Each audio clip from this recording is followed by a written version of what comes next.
तैयारी आपकी शुरू होती है। 1000 लाइक्स इसको कंप्लीट कर दीजिएगा साथियों। कल भी आपके लिए इस प्रकार का मॉडल पेपर साथियों मैं लेकर आ जाऊंगा। अगर बात करें साथियों, सबसे पहले हिंदी होगी, फिर जीके जीएस होगी, उसके बाद रीजनिंग, फिर मैथ होगी। सब कुछ देखेंगे, पूरे 80 क्वेश्चन देखने की कोशिश करेंगे। तो पहला प्रश्न आपकी स्क्रीन पर है कि आग का पर्यायवाची क्या होता है साथियों। देखिए, आग का पर्यायवाची, आग को कहते हैं अनल कहते हैं, आग को कहते हैं पावक कहते हैं, आग को कहते हैं कृषाणु कहते हैं। लेकिन पूछा गया था इनमें से कौन सा आग का पर्यायवाची नहीं है, तो व्योम साथियों नहीं है। आंसर आपका सी के साथ जाएगा। पोखर की अगर बात करें, पोखर आपका एक तद्भव शब्द है, तो पोखर का तत्सम शब्द क्या हो जाएगा, पुष्कर हो जाएगा। आंसर आपका ए के साथ। आंख का नीर ढल जाना यानी कि आंख का पानी ढल जाने का मतलब साथियों क्या होता है, बिल्कुल बेशरम हो जाना, बिल्कुल निर्लज हो जाना। आंसर आपका बी के साथ। अंग अंग टूटने का मतलब साथियों क्या होता है कि बहुत ज्यादा थक जाना एक तरीके से, तो शरीर से अंग अलग हो जाना नहीं, हड्डी टूटना नहीं, शारीरिक विकास होना नहीं। तो मैं कहूंगा साथियों, थकावट से बदन में दर्द होता है तो इंसान कहता है अंग अंग टूट गया। प्रतीक्षा की अगर बात करें, शब्द में उपसर्ग आपसे पूछा जा रहा है, बताइए। तो साथियों, प्रतीक्षा की अगर बात करें तो यहाँ पर क्या हो जाएगी, प्रति जो होगी ना साथियों, ये आपका उपसर्ग हो जाएगा एक तरीके से। उसके बाद देखिए कि निम्नलिखित में से कौन सा शब्द प्रभावी का विलोम नहीं है, बताइए। तो प्रभावी का विलोम अप्रभावी भी होगा, निष्प्रभावी भी होगा और प्रभाव शून्य भी होगा, लेकिन अप्रयुक्त नहीं होगा। नहीं होगा तो यही आपका राइट आंसर है। उसके बाद देखिए, 10 जने की लाठी, 1 जने का बोझ, ये एक लोकोक्ति, और इस लोकोक्ति का मतलब क्या होता है, मांग कर खाना नहीं, सबकी सेवा व्यर्थ करने वाला नहीं, दूसरों के भरोसे रहने वाला भी नहीं, सहयोग से काम आसानी से होना, ये इस लोकोक्ति का बिल्कुल सही अर्थ हो जाएगा। थोड़ा नपा तुला भोजन करने वाले के लिए एक शब्द क्या होगा, इसको हम लोग मिताहारी कहते हैं। क्या कहते हैं, मिताहारी कहते हैं। उत्पादक जमीन के लिए एक शब्द क्या होगा साथियों, बताइए। यानी कि जो उत्पादक जमीन होती ना, उसको तो उर्वर कह सकते हैं। क्या कह सकते हैं, उर्वर कह सकते हैं। आंसर आपका डी के साथ। विनय और व्यंग उपहास को व्यक्त करने के लिए किस विराम चिन्ह का प्रयोग किया जाता है, तो किस विराम चिन्ह का प्रयोग किया जाता है, विस्मयादि बोधक चिन्ह का प्रयोग किया जाता है। आप लोग ध्यान रखेंगे। तत्सम से तद्भव बने सही शब्द युग्म खोजिए साथियों, बताइए। तो देखिए, यहाँ पर अगर बात करें, घट और घड़ा, घट आपका तत्सम शब्द हो जाएगा और घड़ा उसी का तद्भव हो जाएगा, ये तो बिल्कुल सही है। राख का रक्षा नहीं होता है, धन्या धनी गलत हो जाएगा, ये भी गलत हो जाएगा। तो कुल मिला के राइट आंसर आपका अगर हो ऑप्शन नंबर ए के साथ, तो बिल्कुल करेक्ट है। अश्लील की अगर बात करें, अश्लील का विलोम क्या होता है, तो अश्लील का विलोम तो साथियों श्लील होता है। राइट आंसर आपका ए के साथ। निम्नलिखित वाक्यों में से शुद्ध वाक्य बताइए कौन सा है। यहाँ गन्ने का ताजा रस बिकता है, यहाँ ताजे गन्ने का रस बिक, देखिए ताजा गन्ना नहीं कह सकते, गन्ना कभी ताजा नहीं होता है। ताजे गन्ने गलत, ताजा गन्ना गलत। तो कुल मिला के साथियों, यहाँ गन्ने का ताजा रस बिकता है, ये आपका वाक्य बिल्कुल शुद्ध हो जाएगा। वे अविकारी शब्द जो दो शब्दों, वाक्यों अथवा वाक्य के खंडों को जोड़ते हैं, उनको साथियों क्या कहा जाता है, तो वो तो समुच्चय बोधक शब्द कहलाए जाते हैं। आंसर आपका डी के साथ।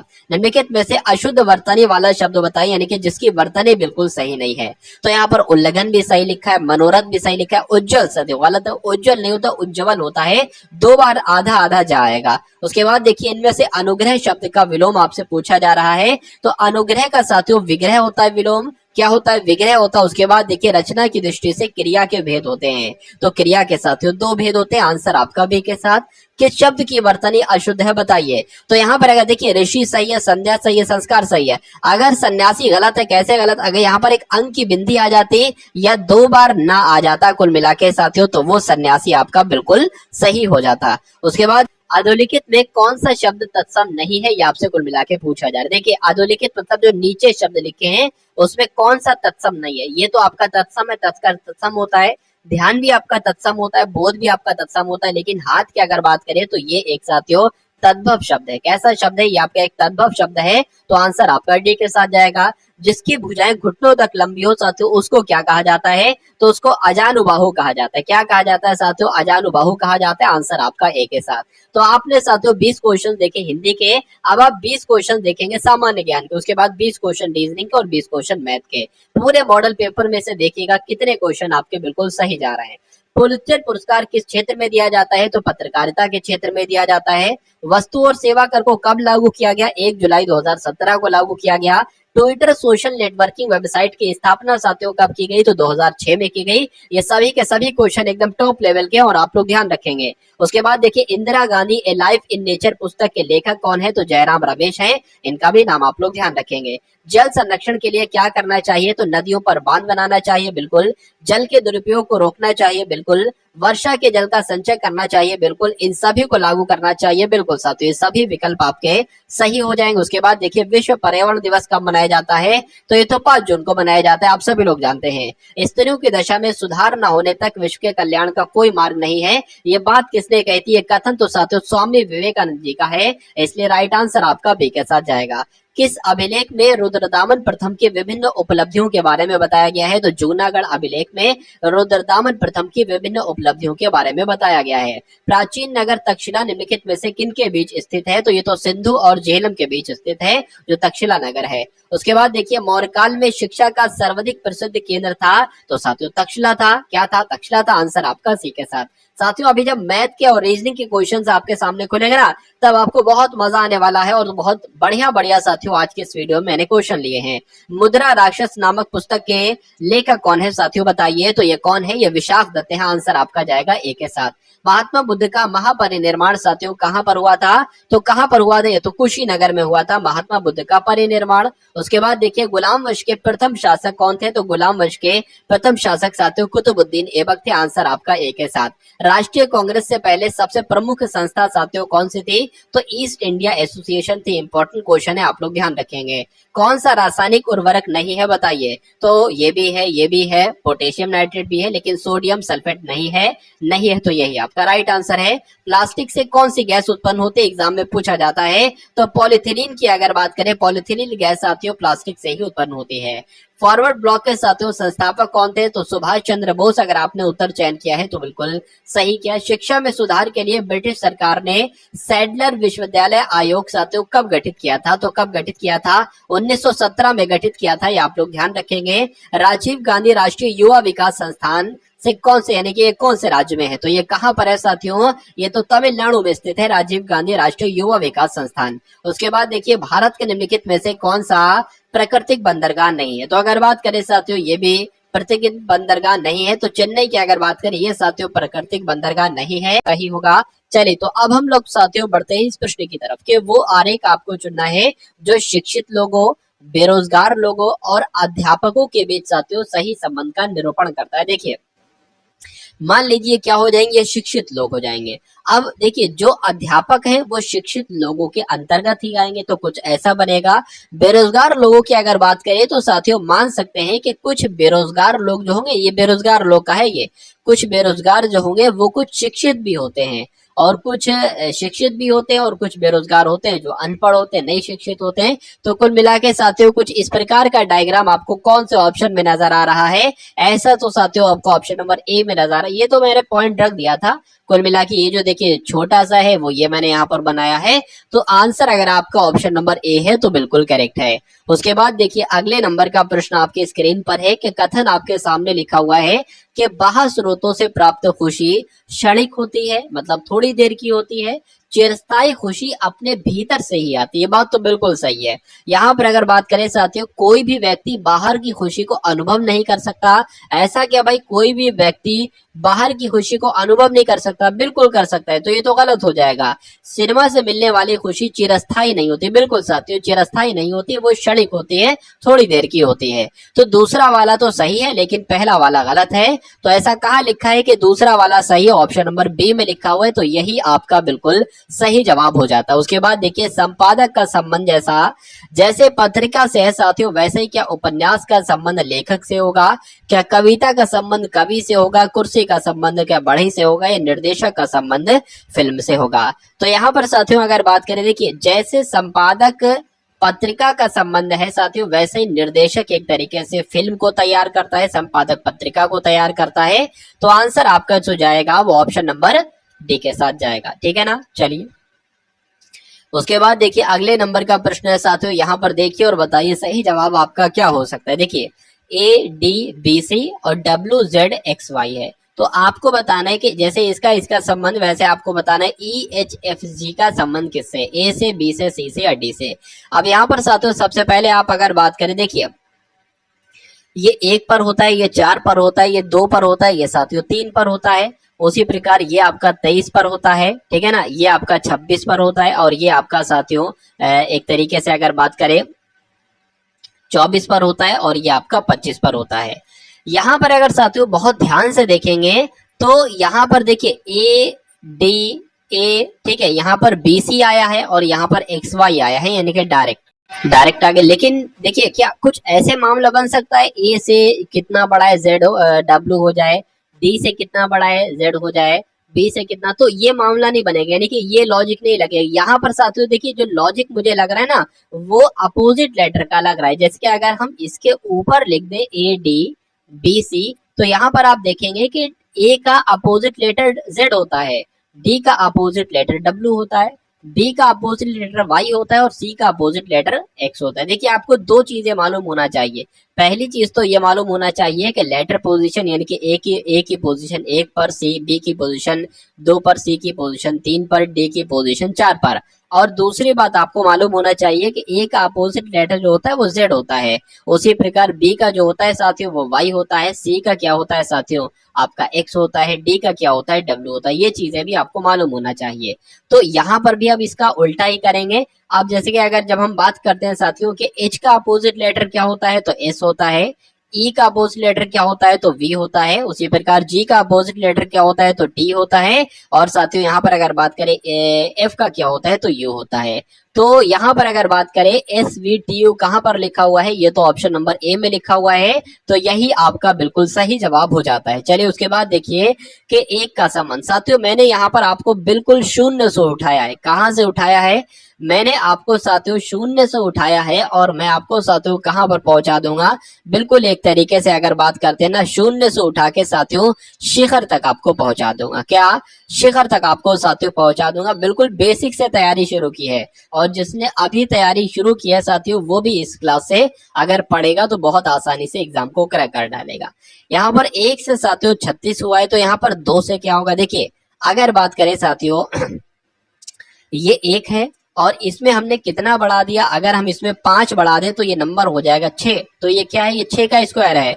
उसी प्रकार ये 2 है, इसमें भी अगर साथियों हम बढ़ा दें 5 तो ये हो जाएगा 7, तो ये 7 का स्क्वायर होना चाहिए, यानी कि 49 आना चाहिए। और ऑप्शन में 49 है तो यही हमारा राइट आंसर हो जाएगा। बिल्कुल साथियों ऑप्शन में 49 है, ऑप्शन नंबर बी में। उसके बाद देखिए साथियों डीई, जैसे कि यहाँ पर 10 लिखा गया है, उसी प्रकार एच आई को साथियों क्या लिखा जा सकता है? देखिए ये होता है 4 पर और ये होता है 5 पर, उसी प्रकार ये होता है साथियों 8 पर और ये होता है 9 पर। 4 और ये तो 9 हो रहा है, 1 बढ़ा दिया गया। उसी प्रकार ये 17 हो रहा है कि 18 ऑप्शन में है तो नहीं है। दूसरी अगर बात करें इन दोनों की, अगर बात करें साथियों गुणा कराए, 4 पंजे कितना हो जाएगा? 20 हो जाएगा, ये 20 का आधा है। उसी प्रकार इसकी साथियों गुणा कराए, 8 64 8 72, अगर हम साथियों इसको आधा करें तो इसका आधा 36 होता है। क्या 36 ऑप्शन में है? तो बिल्कुल साथियों 36 ऑप्शन में, ऑप्शन नंबर सी में, और यही आपका राइट आंसर हो जाएगा। तो ये सवाल साथियों आपको उम्मीद करता हूं समझ में आ गया होगा। उसके बाद देखिए नेक्स्ट नंबर का क्वेश्चन आपकी स्क्रीन पर है, देखिए और बताइए सही जवाब आपका क्या होगा। देखिए यहाँ पर अगर बात करते हैं ये वाले में जितने भी लेटर हैं ये सब कौन है? ये लेटर एक तरीके से कौन है? ये स्कूल के बच्चे, यानी कि ए भी स्कूल का बच्चा। मैं इसको जूम कर देता हूँ आपके लिए, यानी कि ए भी साथियों स्कूल का बच्चा है, बी भी स्कूल का बच्चा है। अच्छा बी की बात करें, बी कलाकार वाले में भी तो आ रहा है, तो बी कलाकार भी है और स्कूल का बच्चा भी है।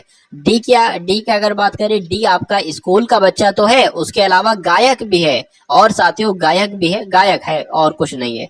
जी की अगर बात करें ये सिर्फ गायक है, और सी की अगर बात करते हैं तो ये कलाकार भी है, स्कूल का बच्चा भी है, गायक भी है, और एफ की बात करिए सिर्फ कलाकार है। तो अब देखिए साथियों सवाल आपसे क्या क्या यहाँ पर पूछा जा रहा है, देखेंगे और बताएंगे साथियों सही जवाब आपका क्या होगा। चलिए सवाल आपसे साथियों जो किया गया है वो ये किया गया है कि आरेख में विद्यार्थी, कलाकार, गायक दिखाए गए। बिल्कुल आरेख का अध्ययन कीजिए और उस क्षेत्र की पहचान कीजिए जो उन विद्यार्थियों को दर्शाता है। क्या साथियों? उन विद्यार्थियों का मतलब क्या है? विद्यार्थियों का मतलब स्कूल के बच्चे हैं, जो उन स्कूल के बच्चों को दर्शाता है जो सिर्फ कलाकार हैं परंतु गायक नहीं है। मतलब गायक नहीं होना चाहिए साथियों। क्या? गायक नहीं होना चाहिए। फिर से मैं जूम कर देता हूं, ठीक है। गायक नहीं होना चाहिए, स्कूल के बच्चे होना चाहिए और कलाकार होना चाहिए। तो मुझे तो सिर्फ और सिर्फ यहाँ पर बी एक ऐसा ऑप्शन नजर आ रहा है, लेटर नजर आ रहा है जो स्कूल का बच्चा भी है, जो कलाकार भी है, लेकिन गायक वाले सेक्शन में नहीं आया है। तो बी ही साथियों आपका बिल्कुल सही जवाब हो जाएगा। देखिए साथियों कौन से ऑप्शन में है, लेटर बी है, तो ऑप्शन नंबर बी में ही साथियों लेटर बी है। आंसर आपका जाएगा ऑप्शन नंबर बी के साथ। भाई बहुत बढ़िया, वेरी गुड क्लास। उसके बाद देखिए अगले नंबर का प्रश्न आपकी स्क्रीन पर है, बताइए। चलिए देखिए यहाँ पर अगर साथियों बात करते हैं कि राजू उत्तर पश्चिम दिशा में 2 किलोमीटर जाता है। सबसे पहले मैं आपको इसका बेसिक बता देता हूँ। मान लीजिए आप यहाँ पर बैठे तो आपके ऊपर वाली दिशा क्या कहलाएगी, उत्तर कहलाएगी। इधर वाली दिशा साथियों आपकी पूर्व कहलाएगी, और ये वाली दिशा क्या कहलाएगी साथियों, दक्षिण कहलाएगी, और ये वाली दिशा क्या कहलाएगी साथियों, पश्चिम कहलाएगी। ये बात आपको मालूम होना है। अगर आपसे कहा जाए उत्तर पश्चिम की तरफ चलिए तो आपको इस तरफ चलना है। अगर आपसे कहा जाए दक्षिण पश्चिम की तरफ चलिए तो आपको इस तरफ चलना है। पहली बात। दूसरी बात आप लोग ध्यान रखेंगे, आपका जो सीधा हाथ होता है ना साथियों, सीधा हाथ, यही आपका साथियों दायां हाथ होता है। दूसरी बात, जो आपका साथियों उल्टा हाथ होता है, क्योंकि बहुत सारे लोग सीधा उल्टा हाथ तो मालूम है उनको साथियों, दायां बायां नहीं मालूम, तो वो आपका बायां हाथ कहलाया जाता है। तो इसको हटा देता हूं साथियों में। अब हम लोग बढ़ते हैं पृष्ठ की तरफ। राजू उत्तर पश्चिम दिशा में 2 किलोमीटर चलता है। तो अगर साथियों बात करें उत्तर पश्चिम दिशा किधर होगी, मान लीजिए साथियों आप यहाँ पर है, आपका उत्तर ये था और पश्चिम ये था, यानी कि आप इस तरफ चले और इस तरफ चले साथियों, 2 किलोमीटर आप चले। चलिए थोड़ा सा स्पेस से मैं बना लेता हूं यहाँ पर, यानी कि आप यहाँ पर है साथियों, आप इधर चले, किधर कितना चले, 2 किलोमीटर चले। वहां से 90 डिग्री दक्षिणावर्त घूमे। देखिए दक्षिणावर्त कभी भी कहेगा 90 डिग्री दक्षिणावर्त घूमे, 180 डिग्री दक्षिणावर्त घूमे, तो इसका मतलब ये होता है क्लॉकवाइज। यानी कि आप अगर इधर है तो आपको ऐसे चलना है, इस तरफ चलना है, क्लॉकवाइज ये होता है दक्षिणावर्त। अगर आपसे कहा जाए वामावर्त आप चलिए तो वामावर्त होता है साथियों एंटी क्लॉकवाइज, यानी कि घड़ी की सुइयां ऐसे ऐसे ऐसे से जाती है ना, आपको ऐसे ऐसे ऐसे ऐसे चलना है, इस तरफ से चलना है, ऐसे करके चलना है। चलिए आप साथियों देखिए यहाँ पर क्या कहा गया है, 2 किलोमीटर चला दिया हमने इसको पश्चिम और उत्तर में। उसके बाद कहा गया है कि 90 डिग्री दक्षिणावर्त घूमिए। मान 90 क्या होता है, मान लीजिए आप जब इधर जा रहे हैं तो 90 डिग्री कहा जाए, आप एकदम इधर मुड़ जाएंगे तो 90, ठीक है, 90 डिग्री घूमा और 2 किलोमीटर चला। ठीक है भाई, 2 किलोमीटर हमने इसको चला दिया। उसके बाद कहा है फिर वहां से फिर से 90 डिग्री घूमा दक्षिणावर्त, फिर से हमने इसको 90 डिग्री चला दिया और 2 किलोमीटर चला है, 2 किलोमीटर चला दिया।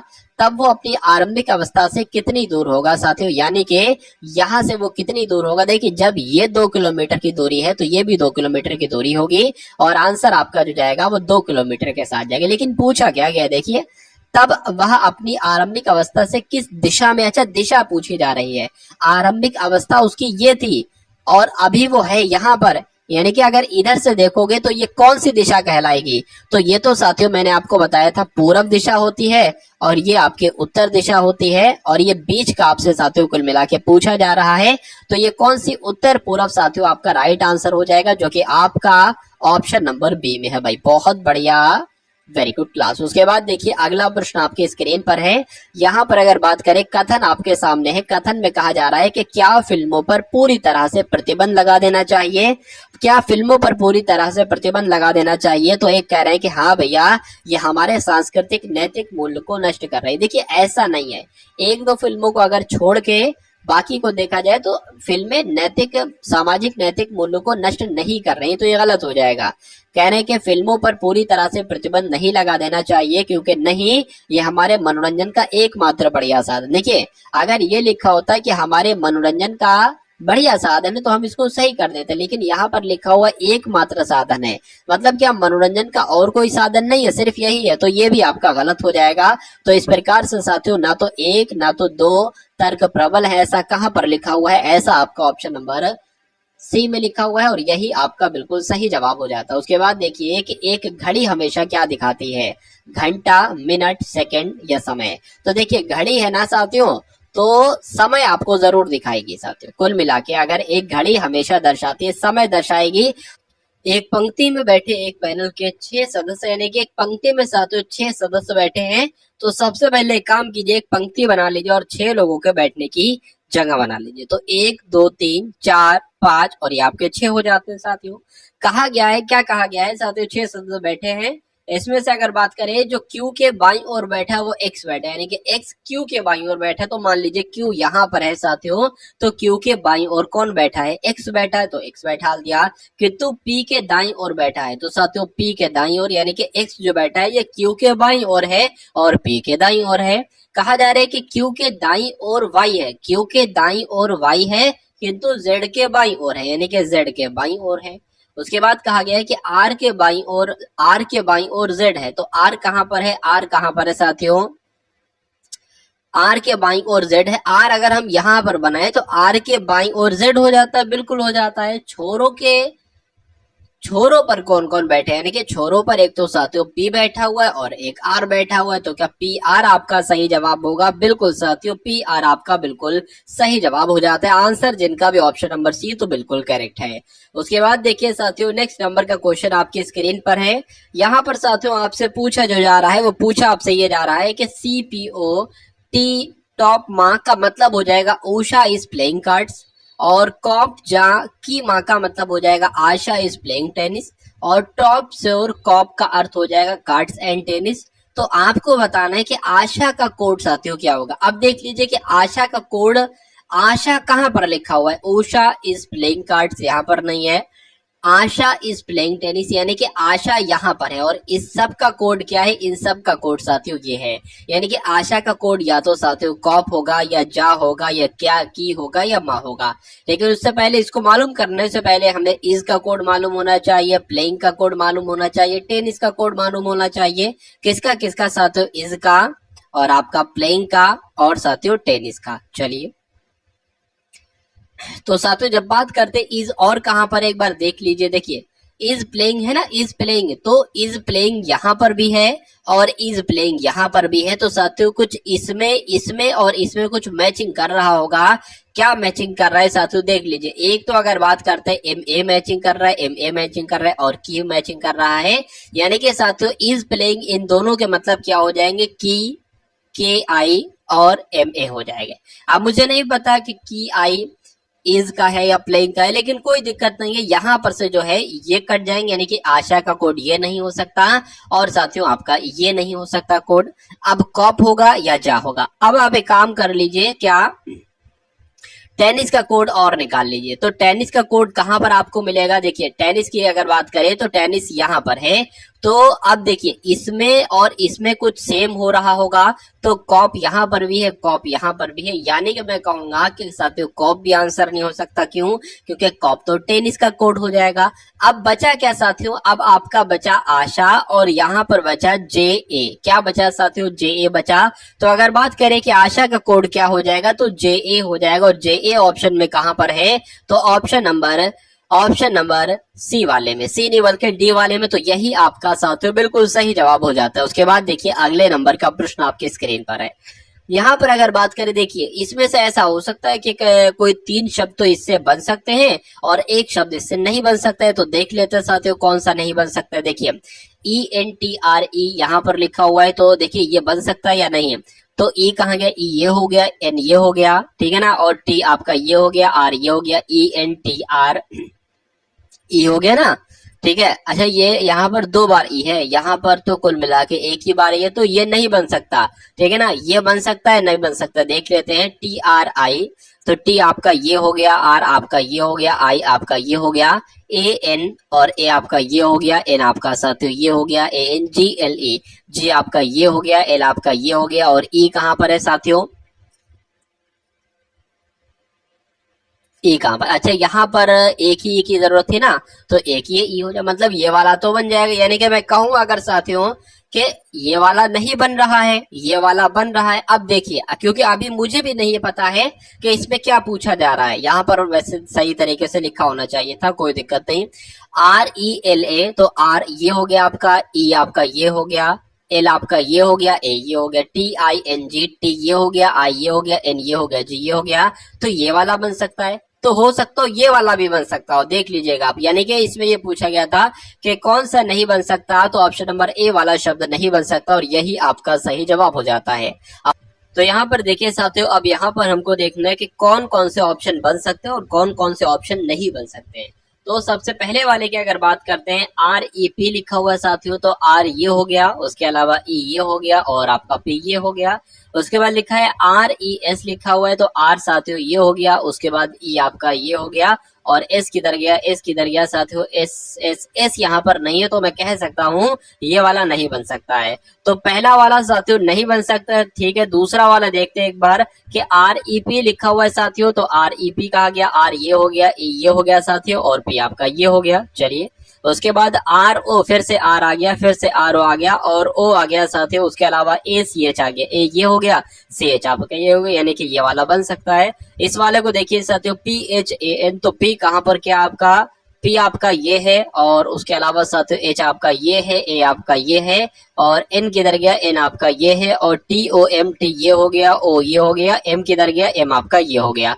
तो ये वाला भी बन सकता है। तो कुल मिला के अगर बात करें, देखिए ये वाला भी बन जाएगा मेरे हिसाब से, CEM, तो C किधर गया, ये हो गया, E ये हो गया, M ये हो गया, उसके बाद ENT ये हो गया। तो मैं कह सकता हूँ साथियों, जो ऑप्शन नंबर A में साथियों वर्ड्स है ये नहीं बन सकता इन लेटर्स की मदद से, बाकी नीचे तीनों वाले बन सकते हैं। और जो इसमें से साथियों ये नहीं बन सकता है ना, ये सारे बन सकते हैं, तो यही आपका राइट आंसर हो जाएगा, ऑप्शन नंबर A। उसके बाद देखिए अगले नंबर का प्रश्न आपकी स्क्रीन पर है, देखिए और बताइए सही जवाब आपका क्या होगा। यहाँ पर अगर बात करें FGHT है, उसके बाद यानी कि जैसे इससे जो है ना ये लेटर्स बनाए गए हैं OPQR, वैसे ही BCDE से कौन से लेटर बनाए जा सकते हैं, ऑप्शन नंबर A वाले, B वाले, C वाले या साथियों D वाले। तो देखते हैं साथियों, सबसे पहले लेटर पोजीशन आपको साथियों मालूम होना चाहिए कि ये 6 पर होता है, ये 7 पर होता है, ये 8 पर होता है, ये साथियों 20 पर होता है। उसके अलावा अगर बात करें O 15 पर होता है साथियों, ये 16 पर होता है, ये 17 पर होता है, ये आपका 18 पर होता है। चलिए उसी प्रकार अगर बात करें यहाँ पर, तो ये आपका 2 पर होता है, ये 3 पर होता है, ये 4 पर होता है, ये 5 पर आपका होता है। ये आपको यहाँ पर साथियों कुल मिलाकर दिख रहा होगा। चलिए देखिए यहाँ पर एक दिक्कत साथियों ये है कि ये आई है, एक तरीके से ये आई है, तो आई यहाँ पर पता क्या आएगा, यहाँ पर साथियों 9 आएगा।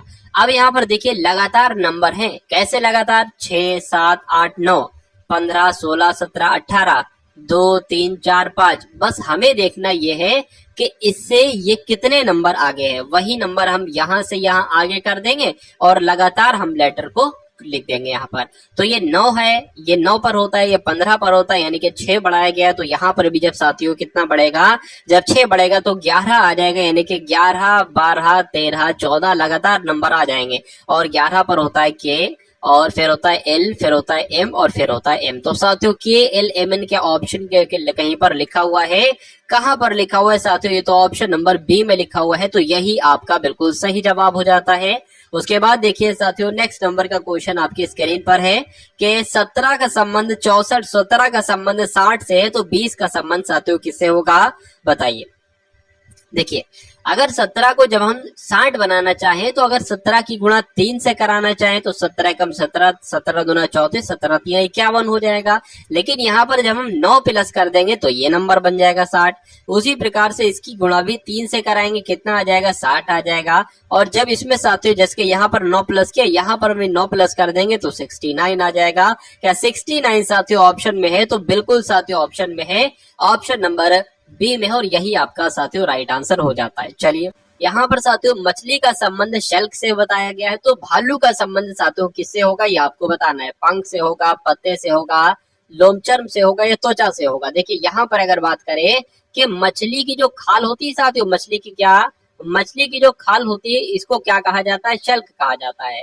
उसी प्रकार साथियों जो भालू की खाल होती है ना, इसको क्या कहा जाता है, इसको कहा जाता है लोम चर्म। तो लोम चर्म साथियों ऑप्शन में है, ऑप्शन नंबर सी में है, तो यही आपका साथियों बिल्कुल सही और सटीक जवाब हो जाता है। भाई बहुत बढ़िया, वेरी गुड क्लास। साथियों के रीजनिंग के भी सारे के सारे क्वेश्चंस आपको देखना है और जो मैथ के क्वेश्चंस है ना उनको भी आपको देखना है, क्योंकि साथियों देखिए जो भी आपके पास दिन बचे हैं, 3 महीने 4 महीने 5 महीने 6 महीने, ऐसे दिसंबर में आपका एग्जाम है साथियों, आप सभी लोग मालूम है। तो जितने भी दिन बचे, जितने भी महीने बचे हैं, उन महीनों में साथियों अगर आप अच्छे तरीके से तैयारी कर लेते हैं, बढ़िया तरीके से टारगेट सिलेक्शन, देखिए एक अगर ये पूरा मॉडल पेपर आप डेली इसको ले लेते हो बहुत आराम से, और चारों विषयों का आपका बहुत आराम से रिवीजन हो जाएगा, सब कुछ आपका साथियों कवर हो जाएगा। क्योंकि डेली अगर आप डेली काम करो, भले थोड़ा थोड़ा करो, तो डेली हम साथियों एसएससी जीडी के लिए 20-20 क्वेश्चंस पढ़ेंगे। 20 क्वेश्चंस हिंदी के पढ़ेंगे, 20 क्वेश्चंस जीके जीएस के पढ़ेंगे, 20 क्वेश्चंस एकदम टॉप लेवल के मैथ के पढ़ेंगे और 20 क्वेश्चंस रीजनिंग के पढ़ेंगे। मेरा मानना है साथियों, अगर ये काम आप सिर्फ बहुत ज्यादा नहीं साथियों 1 महीने तक भी कर लेते हो तो आपकी तैयारी में एकदम बहुत निखार आ जाएगा, बहुत ज्यादा निखार आ जाएगा। चलिए उसके बाद देखिए, लेखक का संबंध से जैसे साथियों कलम से, वैसे कलाकार का संबंध किससे होगा? तो लेखक जो इस्तेमाल करता है वो कलम इस्तेमाल करता है। अगर कोई कलाकार की अगर बात करें तो वो साथियों क्या इस्तेमाल करेगा? मैं कहूंगा साथियों कैनवस का इस्तेमाल करेगा। वो आंसर आपका सी के साथ जाएगा। चलिए देखिए और बताइए सही जवाब आपका क्या होगा। यहाँ पर साथियों कुछ लेटर्स आपको नजर आ रहे हैं। इन लेटर्स की मदद से अगर ये लेटर्स बनाए जा सकते हैं तो इन लेटर्स की मदद से ये लेटर बनाए जा सकते हैं साथियों। कौन से बनाए जा सकते हैं? ए वाले, बी वाले, सी वाले, ऑप्शन नंबर डी वाले। तो देखिए साथियों यहाँ पर अगर आप थोड़ा सा इस पर और इस पर नजर दौड़ाओगे ना तो आपको ये दिखेगा कि जो यहाँ पर लेटर्स हैं वही लेटर्स यहाँ पर है। मुझे ऐसा लग रहा है साथियों कि जो एन है और यू है, देखिए एन जो पहला वाला था ना वो सबसे अंत में भेज दिया, जो दूसरा वाला था ना वो सबसे पहले लिख दिया, उसके बाद जो तीसरे नंबर का था ना वो सेकंड लास्ट कर दिया, और ये वाला था ना वो साथियों यहाँ पर ले आए, और जो ये लिखा हुआ ना उसमें भी ऐसे करके लिख दिया गया। तो साथियों शुरू से एक बार हम लोग देखते हैं और कैसे क्या हुआ है वो हम एक बार हम लोग यहाँ पर बतला देते हैं। यहाँ पर साथियों लेटर से एक बार लिख देते हैं कितने लेटर्स हैं। देखिए जो सबसे पहले है ना वो सबसे अंत में भेजा गया है, तो जो सबसे पहले है ना वो सबसे अंत में हो जाएगा। चलिए उसके बाद साथियों जो दूसरे नंबर पर है ना वो पहले नंबर पर यहाँ पर कर दिया गया है, तो जो दूसरे नंबर पर है वो सबसे पहले आ जाएगा। उसके बाद जो तीसरे नंबर पर है ना वो सेकंड लास्ट पे आया है साथियों, जो तीसरे नंबर पर है वो सेकंड लास्ट पर आया, यानी कि यहाँ पर आ जाएगा। चलिए उसके बाद ये जो ई चौथे नंबर पर है ना, ई कहाँ पर आया है? ई की अगर बात करते हैं साथियों दूसरे नंबर पर आ गया है। ठीक है, तो जो चौथे नंबर पर यहाँ पर होगा, ठीक है, वो साथियों यहाँ पर आ जाएगा। अब चौथा नंबर भी निपट गया ये। अब आर और ए और एल की बारी है साथियों। देखिए आर कहाँ पर भेज दिया, मतलब अच्छा आर जहां पर है वहीं पर ही है। ठीक है, आर जहां पर है तो आर साथियों वहीं पर ही है।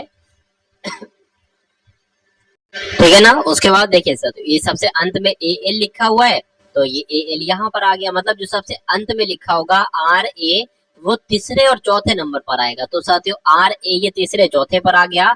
अब साथियों देखिए एल ई आर ए, तो एल ई आर ए कहाँ पर लिखा हुआ है साथियों? अच्छा अब इसमें क्या बचा है? इसमें कौन सा लेटर एक बचा है साथियों? तो यहाँ पर बी बचा है ना, ये वाला बी, तो ये बी यहाँ पर आ जाएगा। तो कुल मिला के साथियों अब देखिए एल ई आर ए कहाँ लिखा हुआ है? L E R A, L E R A. उसके बाद साथियों क्या आ जाएगा? बी आ जाएगा, बी वाला हो जाएगा बी और जी, यानी कि आंसर आपका जो जाएगा वो ऑप्शन नंबर डी के साथ जाएगा। ठीक है ना। चलिए उसके बाद देखिए अगले नंबर का प्रश्न आपकी स्क्रीन पर है, देखिए और बताइए सही जवाब आपका क्या होगा।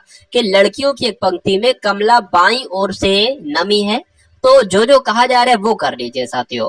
ठीक है, बाईं ओर से नमी है तो बायां से इधर ही है, यानी कि बाईं ओर से नमी है। क्या नाम है? कमला नाम है साथियों, तो कमला नाम लिख दिया, और नमे नंबर पर है तो नमा नंबर लिख दिया। और वीणा दाईं ओर से 16वीं है, तो और वीणा की अगर बात करें साथियों, वीणा की जब हम बात करते हैं तो वीणा साथियों दाईं ओर से 16वीं है, यदि वे अपने स्थानों की अदल बदल कर ले। देखिए क्वेश्चन आपके एग्जाम में ये आता ही आता है साथियों एसएससी के, बस ये लड़कियों के नाम चेंज कर दिए जाते हैं और ये जो नंबर लिखे ये चेंज कर दिए जाते हैं। ठीक है ना। तो कमला साथियों बाईं ओर से नमी है, वीणा दाईं ओर से 16वीं है। अगर दोनों के स्थान अदल बदल कर दिए जाते हैं तो कमला बाईं ओर से 25वीं हो जाती है। मतलब देखिए कमला यहाँ पर है, अब कमला साथियों यहाँ पर आ जाती है, 25वीं हो जाती है, 25वीं एक तरीके से। पूछा क्या जा रहा है कुल कितनी लड़कियां? देखिए अब अगर बात करें साथियों, कमला इधर से क्या हो गई? 25वीं हो गई, और यहाँ पर कितने लोग थे? 16 लोग थे, यानी कि साथियों इधर कितने लोग हैं? इधर टोटल 15 लोग ही तो अब बचे हैं साथियों, 15 लोग यहाँ तक। ठीक है ना। तो 25 ये हो गए, 15 ये हो गए साथियों, 16वां थोड़ी, ये तो 16वें नंबर का है, वीणा 16वें नंबर की है, और अब यहाँ तक आ गया है कुल मिला के। तो 25 और 15 कितने हो गए साथियों? 40 हो गए।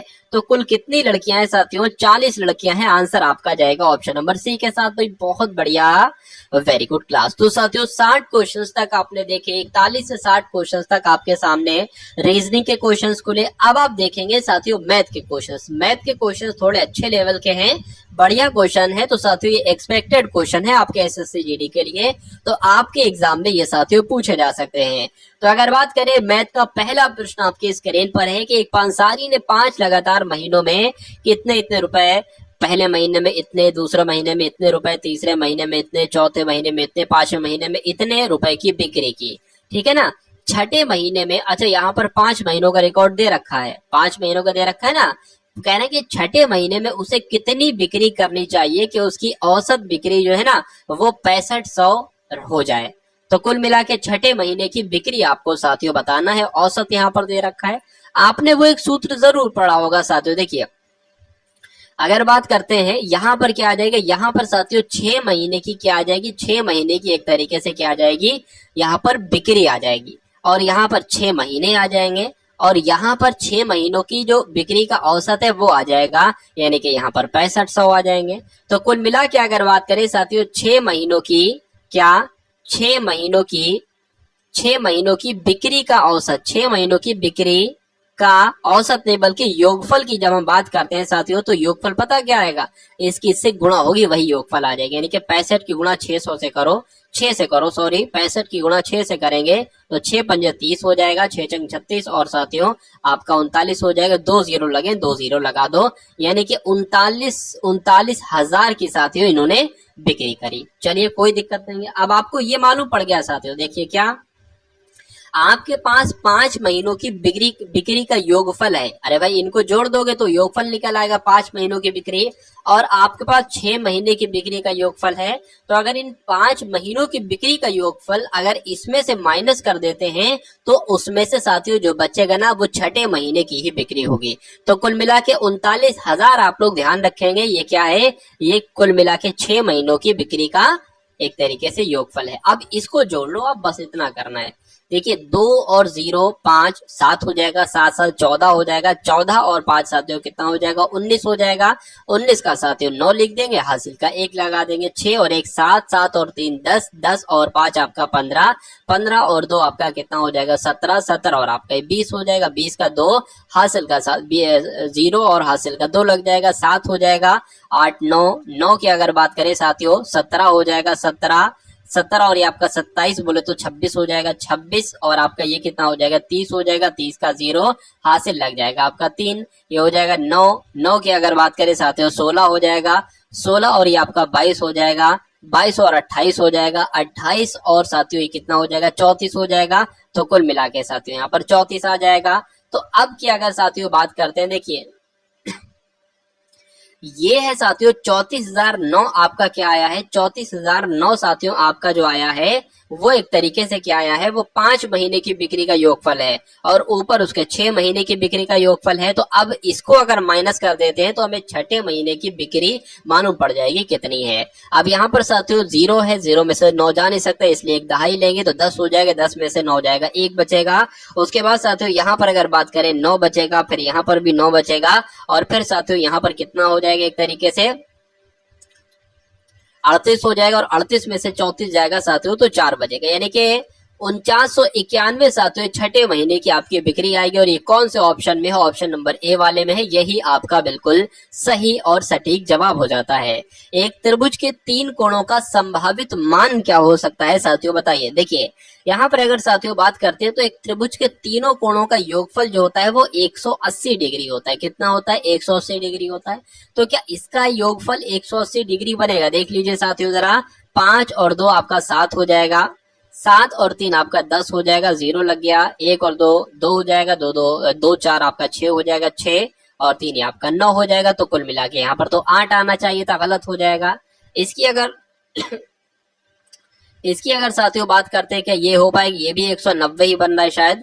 इसकी अगर बात करें ये भी नहीं हो पाएगा। इसकी अगर बात करें देखिए 5 और 6 आपका 11, 11 और 7 आपका 18 हो जाएगा। तो कुल मिला के इसका योगफल कितना बन रहा है, 180 डिग्री बन रहा है। और जिसका भी 180 डिग्री बनता है योगफल वो त्रिभुज के तीनों कोणों का एक तरीके से संभावित मान हो जाता है।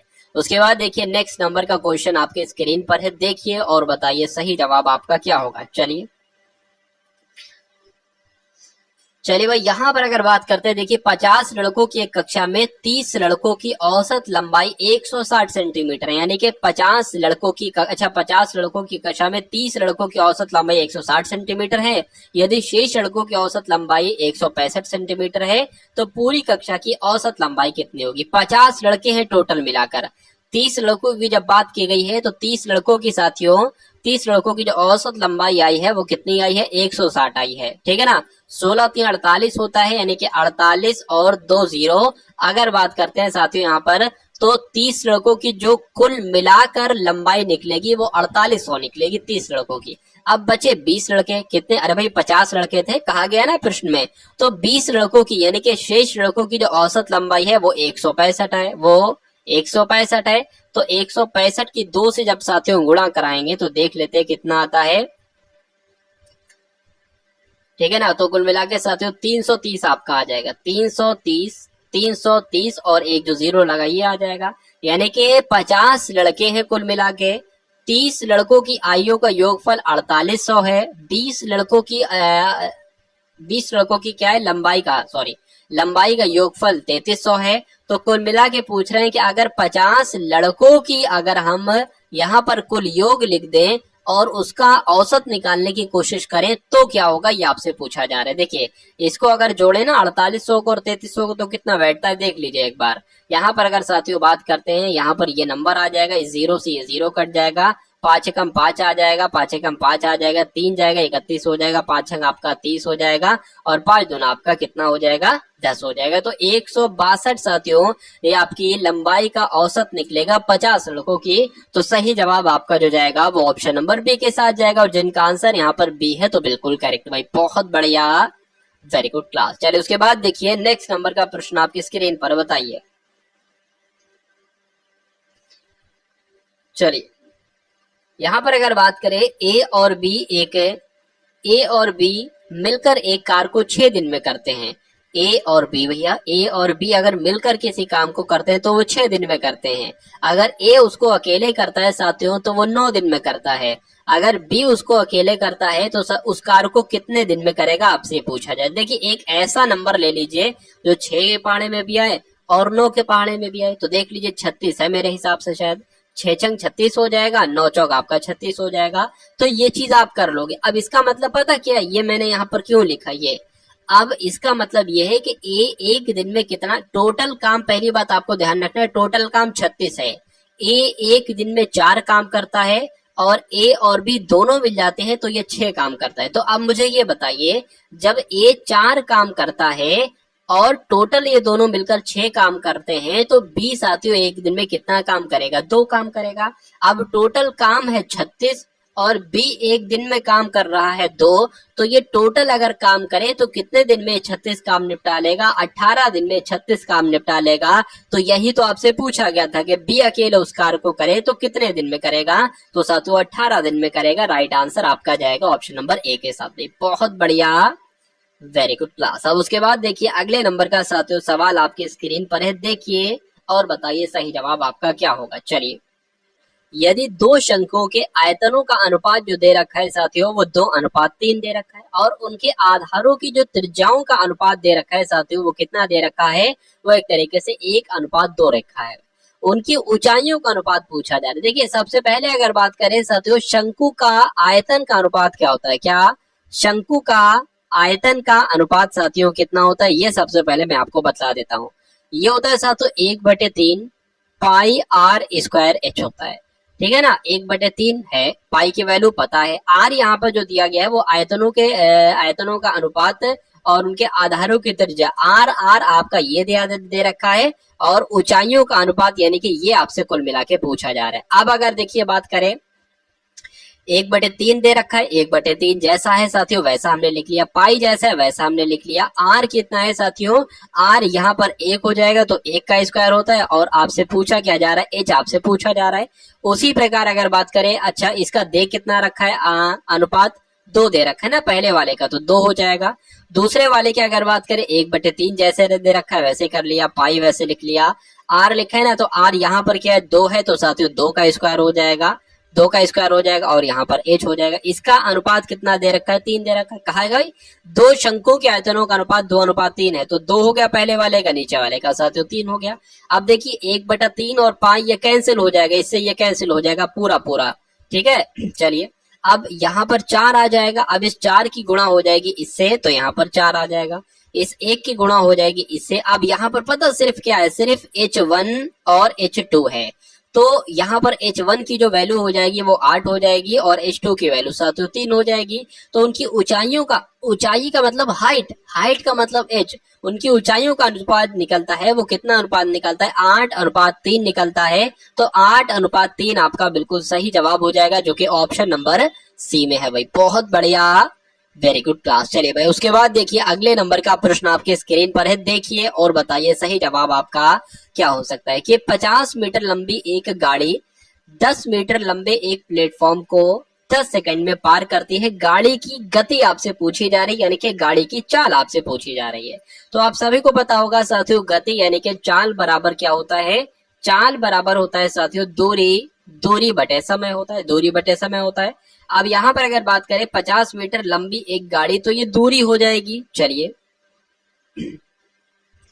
और अच्छा दूरी पता, कभी भी अगर प्रश्न में साथियों ट्रेन की लंबाई आ जाए और प्लेटफॉर्म की लंबाई आ जाए, तो दूरी पता क्या होती है, प्लेटफॉर्म प्लस ट्रेन की लंबाई होती है। तो ये तो ट्रेन की लंबाई हो गई प्लस ये साथियों प्लेटफॉर्म की लंबाई हो गई, तो ये कुल मिला के दूरी हो गई। और समय कितना साथियों दे रखा है, समय आपका 10 सेकंड का दे रखा है, यानी कि कितना हो जाएगा 150 बटे 10 हो जाएगा। तो कुल मिला के साथियों इस 0 से 0 कैंसिल हो जाएगा, यानी कि आपकी चाल जो आएगी, आपकी गति जो आएगी साथियों, वो 15 मीटर प्रति सेकंड आएगी। 15 बचा ना, तो 15 मीटर प्रति सेकंड आएगी। तो 15 आपका बिल्कुल सही जवाब हो जाएगा, जो कि ऑप्शन नंबर ए में है भाई। बहुत बढ़िया, वेरी गुड क्लास। उसके बाद देखिए नेक्स्ट नंबर का क्वेश्चन आपके स्क्रीन पर है। देखिए ए का 2 गुना, बी के 3 गुने तथा सी के 4 गुने के बराबर है।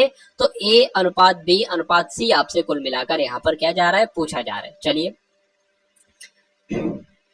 तो बढ़िया लेवल का साथियों क्वेश्चन है, ठीक है। जैसा जैसा कहा जा रहा है वैसा वैसा कर दीजिए। तो कुल मिला के साथियों अगर ये क्वेश्चन आपके सामने एग्जाम में आ जाए, तो आप कैसे करोगे, ए का 2 गुना कहा गया है ना, तो ए का 2 गुना कर दिया। उसके बाद साथियों बी का 3 गुना कहा गया है, तो बी का अगर 3 गुना कर दिया। और सी का 4 गुना कहा गया है, तो सी का साथियों 4 गुना कर दिया, ठीक है ना। इसके बराबर है, तो ए अनुपात बी अनुपात सी बराबर क्या हो जाएगा। देखिए इसकी अगर बात करें तो ये तो अलग अलग निकल आएगा साथियों, ए अनुपात बी अनुपात सी, और यहाँ पर जो है ना वो 2 लिखे है ना, तो 1/2 हो जाएगा। जैसे जैसे मैं आपको बता रहा हूँ वैसे वैसे आपको करना है। ये 1/3 हो जाएगा और ये साथियों क्या हो जाएगा, 1/4 हो जाएगा।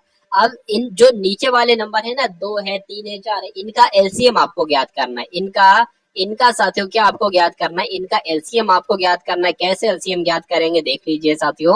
क्या हो जाएगा, 2 से कट करेंगे तो 2 एकम 2, 3 नहीं कट करेंगे ऐसे लिख दिया जाएगा।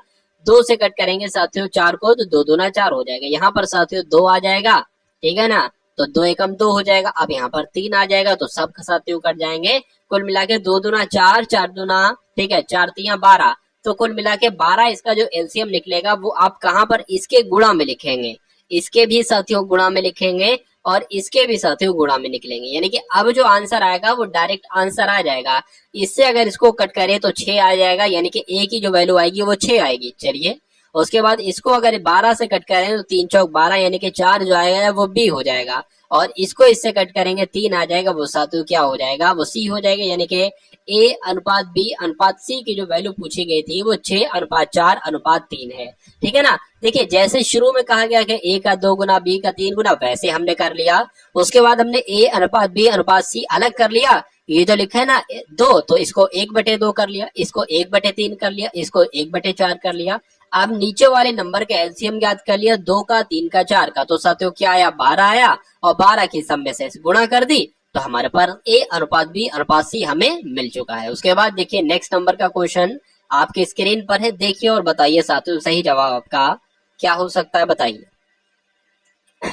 देखिए अगर बात करें 5 वर्ष पहले की यहाँ पर बात की गई है कि ए बी सी और डी की औसत आयु 45 वर्ष थी, यानी कि साथियों यहाँ पर कितने लोग हैं, यहाँ पर एक तरीके से 4 लोग हैं, ए बी सी और डी 4 लोग हैं। ये 4 लोगों की जो औसत आयु बताई गई है वो कितनी बताई गई है? वो 45 बताई गई है। तो अगर मैं आपसे ये कहूं कि ये तो 5 वर्ष पहले की आयु है, यानी कि एक ही आयु जो इसमें है वो 5 वर्ष पहले की है, इसमें भी 5 वर्ष पहले की, इसमें भी 5 वर्ष पहले की, इसमें भी 5 वर्ष पहले की है, यानी कि कुल मिला के 20 कम आ रहा है। पहले तो ये निकाल लीजिए कि 5 वर्ष पहले ही इनकी आयु का योग क्या होगा। तो 45 चौक कितने होते हैं साथियों? 180 होते हैं, तो ये 180 आ गया। अब यहाँ पर देखिए, ये जो 5 वर्ष पहले की आयु निकली है सबकी, तो अब 5 इसमें बढ़ेगा। वर्तमान अगर आपको आयु निकालना है तो 5 वर्ष इसमें बढ़ाइए, 5 वर्ष इसमें बढ़ाइए, 5 वर्ष इसमें बढ़ाइए, यानी कि टोटल 20 अगर आप बढ़ाएंगे तो आपको जो आयु ज्ञात होगी 200, ये साथियों इन 4 लोगों की वर्तमान आयु कहलाई जाएगी। ठीक है ना। उसके बाद कहा गया कि अब उनमें ई को भी सम्मिलित कर दिया जाए, यानी कि अब इसमें एक कैंडिडेट और बढ़ जाता है साथियों। और अब कितने लोग हो जाते हैं? अब हो जाते हैं 4 की जगह 5 लोग हो जाते हैं। तो अब इन 5 लोगों की जो औसत आयु निकल रही है वो 49 निकल रही है। क्या इन 5 लोगों की जो औसत आयु निकल रही है वो 49 निकल रही है? अगर मैं कहूं कि 49 औसत है, 5 लोग हैं, तो 5 लोगों की कुल मिला के आयु कितनी होगी? तो 5 की 49 की 5 से गुणा करा लीजिए, 9 पंजे 45 आपका हो जाएगा, 4 लग जाएगा, 5 चौक 20 हो जाएगा, 24 हो जाएगा। यानी कि साथियों 5 लोगों की जो आयु का योग आ रहा है वो 245 आ रहा है। ठीक है ना। और 4 लोगों की जो वर्तमान समय का औसत नहीं, मतलब कुल मिला के योग जो आ रहा है वो 245 आ रहा है, और 4 लोगों की आयु का जो योग आ रहा है वो 200 आ रहा है। तो एक लोग जो इसमें एक्स्ट्रा है उसकी आयु कितनी होगी? उसकी आयु साथियों 45 होगी। तो सही मिला के यानी कि कुल मिला के आपका आंसर जो जाएगा वो ऑप्शन नंबर सी के साथ जाएगा, 45 के साथ साथियों। जिनका जिनका यहाँ पर आंसर है तो बिल्कुल करेक्ट है भाई, बहुत बढ़िया, वेरी गुड क्लास। अब उसके बाद देखिए नेक्स्ट नंबर का क्वेश्चन आपकी स्क्रीन पर है, देखिए और बताइए सही जवाब आपका क्या हो सकता है, बताइए। देखिए यहाँ पर अगर बात करें साथियों, एक थैले में 3 प्रकार के सिक्के हैं। थैले में 1 रुपए के भी सिक्के हैं, 50 पैसे वाले भी सिक्के हैं, 25 पैसे वाले भी सिक्के हैं। यानी कि अगर 1 रुपए के सिक्के अगर 3 सिक्के होंगे तो 50 पैसे के वाले सिक्के 8 होंगे और 25 पैसे वाले के सिक्के 20 होंगे। ये इनका अनुपात दे रखा है। उनका कुल योग अगर कितना है? 372 है। तो सिक्कों की कुल संख्या क्या है? ये कुल मिला के आपसे पूछी जा रही है। चलिए कोई दिक्कत नहीं है साथियों, कर लेंगे बहुत आराम से। देखिए कभी भी साथियों ये ऐसा क्वेश्चन आ जाए तो जो ये जो अनुपात लिखा है ना, इस अनुपात को एक बार लिख लो सबसे पहले, यानी कि 3x 8x 20x। अब यहाँ पर पता नीचे क्या लिखो? नीचे साथियों देखिए 1 रुपया लिखा हुआ है, तो 1 रुपए में 1 रुपए के कितने हिस्से होंगे? 1 होंगे ना, तो यहाँ पर 1 आ जाएगा, प्लस लगा लीजिए। यहाँ पर 50 पैसे, 1 रुपए में 50 पैसे के कितने हिस्से होंगे? 2 होंगे ना, तो यहाँ पर 2 आ जाएगा, प्लस लगा लीजिए। इसकी बात करें 1 रुपए में 25 पैसे के कितने होंगे? 4 हिस्से होंगे, तो ये 4 लिख लीजिए। और अब इन सभी का योग जो यहाँ पर दिया गया है, यानी कि उनका कुल मूल्य जो दिया गया है वो 372 दिया गया है, तो यहाँ पर 372 आ जाएगा। अब देखिए अब साथियों आपको क्या करना है, अगर अच्छा यहाँ पर भी तो एक तरीके से क्या आ जाएगा? x आएगा ना, x आ जाएगा। 4 एकम 4, 4 पंजे आपका 20 हो जाएगा, यानी कि ये 5x हो गया। 2 एकम 2, 2 चौक आपका 8 हो गया, यानी कि साथियों ये 4x हो गया। तो अब देखिए 3x 4x 7x, 7x और 5x 12x, यानी कि 12x बराबर कितना है साथियों? 372 है। तो अगर मैं कहूं साथियों x का मान निकालने की कोशिश अगर मैं करूं तो इसको कैसे निकालूंगा? 12 तिया आपका 36 हो जाएगा, 12 तिया साथियों कितना हो जाएगा? 36 हो जाएगा, और 12 एकम 12 हो जाएगा। यानी कि x का जो मान निकला है वो साथियों कितना निकला है? वो एक तरीके से 31 निकला है। अब सिक्कों की कुल संख्या आपसे पूछी गई थी ना, अरे भाई सिक्कों की कुल संख्या ऐसे ही तो निकालोगे कि 3 सिक्के इसके थे तो 8 सिक्के इसके थे, 20 सिक्के इसके थे, इस प्रकार से। तो कुल मिला के 20 और 8 28 हो जाएगा, 28 और 3 आपका 31 हो जाएगा। यानी कि x बराबर 31 है, और 31 कुल मिला के सिक्कों की एक तरीके से वो है। तो 31 की गुणा 31 से जब आप कर दोगे तो आपको सिक्कों की कुल संख्या मालूम पड़ जाएगी। तो अब साथियों हमें बस 31 और 31 की यहाँ पर गुणा कराना है और आपका आंसर आपके सामने आ जाएगा। तो 31 हो जाएगा साथियों। यहाँ पर अगर बात करें, यहाँ पर क्या हो जाएगा? 3 एकम 3, 3 3 आपका 9 हो जाएगा, 1 हो जाएगा, 6 हो जाएगा, 9 हो जाएगा, यानी कि 961 साथियों आपके इस प्रश्न का बिल्कुल सही जवाब हो जाता है। अब उसके बाद देखिए साथियों, कुल मिला के देखिए 80 क्वेश्चन हम लोग देखेंगे, और आप आज की वीडियो में ये देखिएगा साथियों कि 80 में से आपका कितना साथियों स्कोर रहा है, कितने क्वेश्चन आपके हिंदी में सही हुए, कितने जीके जीएस में, कितने मैथ में, और कितने साथियों रीजनिंग में।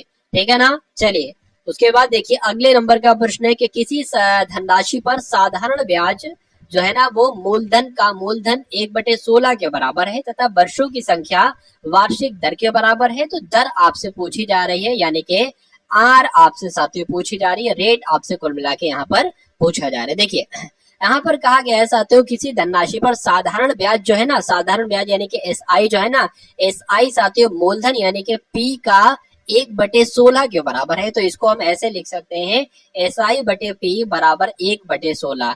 यानी कि अगर मूलधन साथियों 16 है तो साधारण ब्याज कितना है, साधारण ब्याज 1 है, और वर्षों की संख्या जो दी गई है ना वो दर के बराबर दी गई है। चलिए कोई दिक्कत नहीं है। तो दर आपसे पूछी जा रही है, यानी कि आर आपसे पूछी जा रही है, और फॉर्मूला क्या होता है, एसआई इंटू 100 बटे पी और टी होता है। तो साथियों एसआई यहाँ पर क्या आ जाएगा, एसआई अगर 1 है और 100 हो जाएगा साथियों, और पी कितना है, पी 16 है, और यहाँ पर अगर बात करें जो टी है ना, टी आर ही आएगा, क्योंकि यहाँ पर कहा गया कि वर्षों की संख्या वार्षिक दर के बराबर है, तो यहाँ पर आर आ जाएगा। अब देखिए यहाँ पर आर है, यहाँ पर आर है, तो ये आर ऐसा करो आर स्क्वायर हो जाएगा, तो उसके बाद ऊपर 100 हो जाएगा और नीचे आपका 16 आ जाएगा। अच्छा आर बराबर पता क्या आ जाएगा, आर बराबर 10/4 यहाँ पर आ जाएगा, और आर बराबर अब अगर इसको कट करोगे तो 2.5% आपका, 2.5% आपका राइट आंसर आ जाएगा, जिसको हम लोग कह सकते हैं साथियों दो सही। ठीक है ना, दो सही 1/2% इसको हम लोग कह सकते हैं। यानी कि इसको अगर 2.5 बनाए तो 2 दूना 4, 4 और 1 5, 5 साथियों 2 हो जाएगा, और यहाँ पर भी तो एक तरीके से 5/2 ही बन रहा है। तो भाई इसको कट करोगे 2 से 5 आ जाएगा, इसको कट करोगे 2 से 2 हो जाएगा। तो कुल मिला के जिनका भी आंसर यहाँ पर ऑप्शन नंबर 2 है तो बिल्कुल करेक्ट भाई, बहुत बढ़िया, वेरी गुड क्लास। उसके बाद देखिए नेक्स्ट नंबर का क्वेश्चन आपकी स्क्रीन पर है कि एक व्यायामी अपनी सामान्य चाल की 5/4 चाल से दौड़कर अपने दौड़ने के समय में 5 मिनट सुधार करता है। उसी दूरी को दौड़ने में उसे सामान्यतः कितना समय लगता था, ये आपसे कुल मिलाकर पूछा जा रहा है, बताइए। चलिए बहुत अच्छा क्वेश्चन साथियों एग्जाम में पूछा जाता है। ठीक है, तो यहाँ पर अगर साथियों बात करें कि अगर कोई एक ऐसा बंदा है जो अपनी साथियों पहले कितनी चाल से चलता था, साथियों पहले अगर 4 चाल से चलता था और फिर साथियों वो 5 चाल से चलने लगा, इसका मतलब ये है। तो जब 4 चाल से चलता था और 5 चाल से चलने लगा तो वो अपने दौड़ने के समय में उसने 5 मिनट अपना सुधार कर लिया। अगर 50 मिनट में पहले इस चाल से दौड़ने पर चलता था 5 मिनट में, अगर वो इस चाल से दौड़ने लगा साथियों तो उसने 50 की जगह 45 मिनट में अपना वो रास्ता पूरा करने लगा। इसका मतलब ये हुआ 5 मिनट सुधार करता है। उसी दूरी को दौड़ने में उसे सामान्यता लगने वाला समय, यानी कि पहले कितना समय लगता था, तो ये तो चाल का अनुपात है। चाल का अनुपात का उल्टा साथियों समय का अनुपात होता है, तो समय का अनुपात क्या हो जाएगा, 5:4 हो जाएगा। अभी उसका समय ये लगता है, पूछा जा रहा है पहले सामान्यता कितना लगता था, पहले ये लगता था। अब यहाँ पर अगर साथियों बात करें दौड़ने में 5 मिनट का सुधार लगता है, यानी कि 4x 5x, अगर x बराबर यहाँ पर 5 है साथियों, और पहले ये एक तरीके से 5x है यहाँ पर, और ये 4x है, और ये 4x है और ये 5x है। तो पहले कितना समय लगता था, पहले 5x लगता था, और x की वैल्यू 5 है, तो कुल मिला के 5 पंजे 25 मिनट लगते थे। राइट आंसर आपका जो जाएगा वो ऑप्शन नंबर सी के साथ जाएगा। उसके बाद देखिए अगले नंबर का सवाल आपकी स्क्रीन पर है, देखिए और बताइए साथियों सही जवाब आपका क्या होगा। यहाँ पर अगर बात करें यदि एक त्रिभुज के शीर्षलंब में 10% की वृद्धि की गई हो जबकि उसके क्षेत्रफल को अपरिवर्तित रखा हो तो इसके संगत आधार में कितने की कमी होगी, बताइए। चलिए 10% की बढ़ोतरी की गई है तो 10 गुणा 10 आ जाएगा, और बढ़ोतरी की है तो 1/110 आ जाएगा, यानी कि 0 से ये 0 कट जाएगा, 100/11 आ जाएगा। और 100/11 को कैसे लिख सकते हैं साथियों, 11 एकम 11 ये 99, 11 एकम 11 तो हो नहीं सकता, 11 नीम 99 हो जाएगा। ठीक है ना, 11 नीम 99 हो जाएगा। अब कितना बचेगा साथियों, 1 बचेगा, वो 1 यहाँ पर आ जाएगा। तो कुल मिला के 9 सही 1/11% आपका राइट आंसर हो जाएगा। दो अंकों की यानी कि दो अंकीय संख्याओं का योगफल की जो बात की गई है साथियों वो कितनी है, यानी कि दो अंकों की संख्याओं का योगफल 132 है। यदि उन दोनों संख्याओं का मासा 11 है तो संख्याएं बताइए क्या होगी। संख्याएं 55 77 होंगी, 44 88 होंगी, 33 99 होंगी या 22 110 होंगी। देखिए अगर साथियों मान लेते हैं संख्याएं वो 55 और 77 है, तो क्या 55 और 77 को योगफल करेंगे क्या 132 बनेगा। देख लीजिए साथियों 132 बन रहा है क्या, तो यहाँ पर 2 आ जाएगा, यहाँ पर साथियों 13 आ जाएगा, बिल्कुल 132 बन रहा है। लेकिन क्या इनका मासा 111 होगा साथियों, ये भी एक बार देख लीजिए। क्या महत्तम समापवर्तक क्या 11 होगा, 11 से कट करेंगे 11 पंजे 55 हो जाएगा, 11 सत्ते 77 हो जाएगा। मासा में एक्स्ट्रा नहीं कट करते। अगर यहाँ पर 10 होता ना तो 5 ले लेते, बाकी अब एक अलग नंबर नहीं लेंगे, ठीक है ना। लासा कहा जाता तो इसको हम 5 और उसके बाद 7 से कट कर सकते थे। तो ये तो दोनों कंडीशन बिल्कुल साथियों सही हो रही, इसलिए वो दो ऐसे संख्याएं 55 और 77 हैं जिनका अगर योगफल करोगे तो 132 आएगा और अगर इनका मासा निकालोगे तो 11 आएगा। बाकी बी से नहीं आएगा, सी से नहीं आएगा और डी से भी नहीं आएगा। उसके बाद देखिए अगले नंबर का प्रश्न आपके स्क्रीन पर है, देखिए बताइए राइट आंसर क्या होगा, बताइए।